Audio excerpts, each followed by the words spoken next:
রাসূলুল্লাহ সাল্লাল্লাহু আলাইহি ওয়াসাল্লাম বলেছেন, আল্লাহ তাআলা বলে, মান আদালি ওয়ালিয়ান, যে ব্যক্তি আমার বন্ধুর সাথে, কে বলছে? আল্লাহ।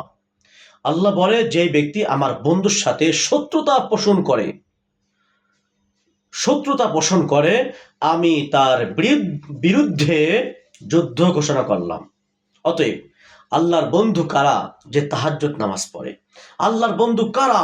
যারা মিথ্যা কথা বলে না। আল্লাহর বন্ধু কারা?